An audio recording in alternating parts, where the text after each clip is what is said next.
మీరండి ఈ ఎంఈఓ హుస్నాబాద్ గారు, శ్రీ బొమ్మాయి గారు Husnabad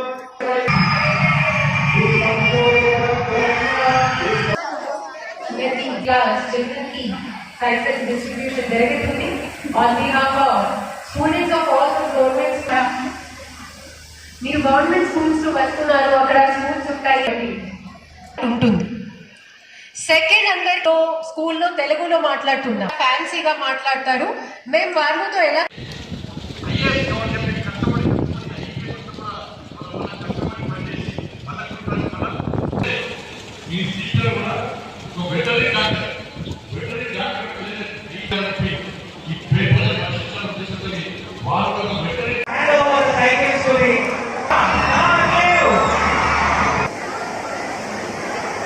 It is such an honor for one of them. Thank you.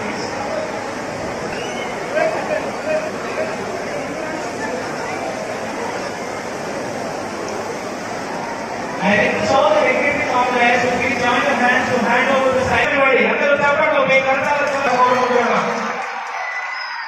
It's a big day in your life on which you are ఉన్నటువంటి లక్ష్యాన్ని smile ఇవ్వాలి పిల్లలు. సైకిల్ తీసుకురావాలి. Smile smile smile smile. You are fortunate, you are fortunate, you are lucky. 9వ స్థానము సిద్దిపేట జిల్లాలో మొదటి స్థానాన్ని Husnabad municipal corporation కి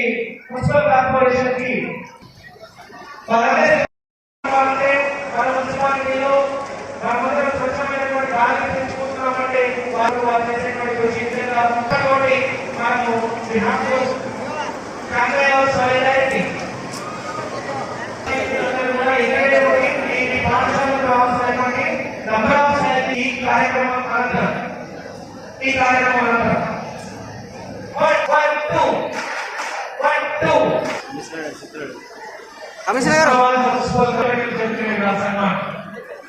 కంగ్రాచులేషన్స్.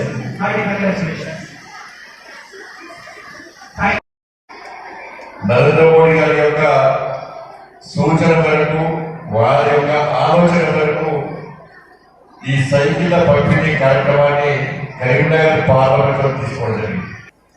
మిమ్మల్ని గెలిపించినటువంటి ప్రజలకు మీ నియోజకవర్గంలో ఏదో ఒక గొప్ప కార్యం చేర్చుబడి విద్యా వైద్య విషయంలో చేసే ప్రయత్నం చేయాలని చెప్పి నరేంద్ర మోడీ గారు ఏదో సూచన ఇచ్చారు.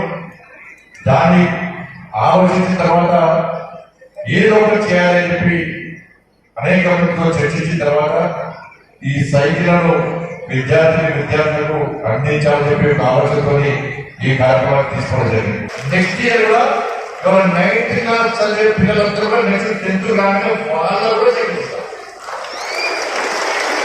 Next 8th class 10th class వాళ్ళ కూడా సైకిల్ ఇస్తాం. అందుకే ప్రభుత్వ పాఠశాలలు చదవండి, మీరు సైకిల్ పొందండి. నరేంద్ర మోడీ గారు ప్రధానమంత్రి అయినప్పుడు చాలా మంది ఏర్పడేసారు ఈ ఛాయ వ్యక్తి దేశ ప్రధాని. నరేంద్ర మోడీ గారు ఛాయ వ్యక్తి, చాలా పేద కుటుంబం చేసిన వ్యక్తి, ఒక పంచాంగ వ్యక్తి, దేశానికి సేవ చేయాలి, ధర్మాన్ని రక్షించాలని చెప్పి ఒక లక్ష్యాన్ని ఎంచుకొని అంటే లాస్ట్ అంటే మన లక్ష్యం చేరుకో ఏదో లక్ష్యం. మనం చదువుకునే చదువు మన కుటుంబానికి ఉపయోగపడేది కాదు, చదువు దేశానికి సమాజానికి ఉపయోగపడేది కాదు. అందుకని ఈ 11 సంవత్సరాలు 8 లక్షల కోట్ల రూపాయలు విద్య కోసం కేటాయించిన ప్రభుత్వం నరేంద్ర మోడీ ప్రభుత్వం. మొన్న కూడా పొన్న ప్రభాకర్ గారు, స్థానిక ఎమ్మెల్యే పొన్న ప్రభాకర్ గారు కూడా ఒక మంచి కార్యక్రమం, ఇది ప్లాస్టిక్ నిషేధించాలి తన నియోజకవర్గంలో చెప్పి స్టీల్ బ్యాగ్ గవర్నర్ గారి యొక్క సహకారం మీదుగా ప్రారంభించడం ఒక మంచి కార్యక్రమం. రాజకీయం ఉంటే కాదు, నేనైతే కరీంనగర్ పార్లమెంట్ లో రాజకీయం పనిచేస్తాను. అందరం కలిసి ఈ కరీంనగర్ పార్లమెంట్ అభివృద్ధి చేసుకోవాలని ఒక లక్ష్యంతో మాత్రమే పనిచేస్తాం. నేనైతే పనిచేస్తాను. అంటే మన పొన్న ప్రభాకర్ కార్యక్రమం చాలా మంచి కార్యక్రమం. ప్లాస్టిక్ నిషేధించడం అనేది మంచి కార్యక్రమం. దానికి కేవలం నినాదం ఇవ్వడమే కాకుండా ప్రతి గ్రామంలో స్టీల్ బ్యాంక్ ఏర్పాటు చేసి దాన్ని అమలు చేసే ప్రయత్నం మంచి కార్యక్రమాలు కూడా. దానిలో మనందరం సహకరించి అందరం మనం ప్రోత్సహించే ప్రయత్నం చేయాలి. కాబట్టి మన ఢిల్లీకి వచ్చి కూడా ఉన్న ఢిల్లీ వచ్చిన వారు నేను చెప్పిన నవోదయ స్కూల్ వారు కష్టపడుతున్నారు, నేను కష్టపడుతున్నాను. ఇద్దరు కలిసి మంత్రి గారు, కేంద్ర మంత్రి కలిసాం. తప్పకుండా ఉత్సవాలకు నవోదయ పాఠశాల ఇవ్వాలని చెప్పి కేంద్ర మంత్రి కోరడం జరిగింది. వారు కూడా సానుకూలంగా స్పందించారు. దాంతోపాటు సైనిక స్కూల్ కూడా ఇక్కడ ఏర్పాటు చేసే ప్రయత్నం ఇద్దరు కలిసి చేస్తున్నాం. పొడవగారు నేను కలిసి చేస్తున్నాం. కేవలం ఇది మోడీ గిఫ్ట్, ఇది మోడీ గిఫ్ట్. ఈ మోడీ గిఫ్ట్ తో పాటు ఒక ప్రణాళిక రూపొందిస్తున్నాం. నెక్స్ట్ మోడీ కిడ్స్ ఎల్కేజీ నర్సరీ నుంచి 6th వరకు, ఇక్కడ 7th, 8th, 9th వరకు ఎన్నో సైకిల్స్ ఇస్తున్నాం. తెలుసా, నర్సరీ నుంచి 6th వరకు విద్యార్థులందరూ కూడా మోడీ కిడ్స్ అంటే ఒక బ్యాగ్, దాంట్లో నోట్ బుక్స్, పెన్సిల్స్, ఒక స్టీల్ వాటర్ బాటిల్ ఇది ఇవ్వాలని ప్లాన్ చేస్తున్నాం. దాంతో పాటు ప్రతి పాఠశాలలో ఆరో ప్లాంట్స్, వాటర్ ప్లాంట్ పెట్టాలని కూడా ఒక ఆలోచన ఉంది. దాన్ని కూడా అమలు చేసే ప్రయత్నం చేస్తున్నాం. నెక్స్ట్ ప్రభుత్వ పాఠశాల, ప్రైవేట్ పాఠశాల తీరుగా ప్రభుత్వ పాఠశాల విద్యార్థి నేను గవర్నమెంట్ స్కూల్లో చదువుతున్నా అని గల్లా ఇంజనీర్స్ తిరిగేటువంటి సైకిల్ ఇస్తారంటే వాళ్ళ సైకిల్ ప్రతి విద్యార్థి ఎక్కడ మనకు సైకిల్ రాలేదు అందరికి ఇస్తాం. 10th క్లాస్ చదివే ప్రతి విద్యార్థి పక్కన సైకిల్ ఇస్తాం.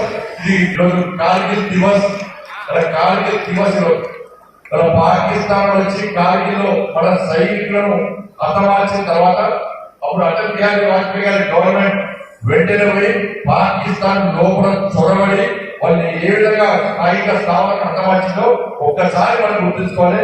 ఆ సైనికులు ఏం చేసారు, అరే నువ్వు మామూలుగా వారం అడ్డానికి వచ్చని చెప్పి మళ్ళా ఇక్కడి నుంచి మన సైనికులు పోయి పాకిస్తాన్ లోపల మన ఇంట్లో చొరబడి 25 నిమిషాలు మన శత్రు స్థావరాన్ని కూడా మిలిటరీ స్థావరాన్ని దెబ్బతీసి వచ్చినటువంటి వీర సైనికుడు మన సైనికుడు. ఎన్ని పార్టీలకు సంబంధించిన పార్లమెంట్ సభ్యులు ప్రపంచమంతా తిరిగి పాకిస్తాన్ విధంగా కుట్ర చేస్తున్నది, మా దేశాన్ని నాశనం చేయడానికి ప్రయత్నం చేస్తున్నది, పాకిస్తాన్ టెర్రరిస్ట్ దేశం చెప్పి అన్ని పాకిస్తాన్ చెప్పే ప్రపంచం అంతా చెప్పొచ్చారు. కాబట్టి ఇటువంటి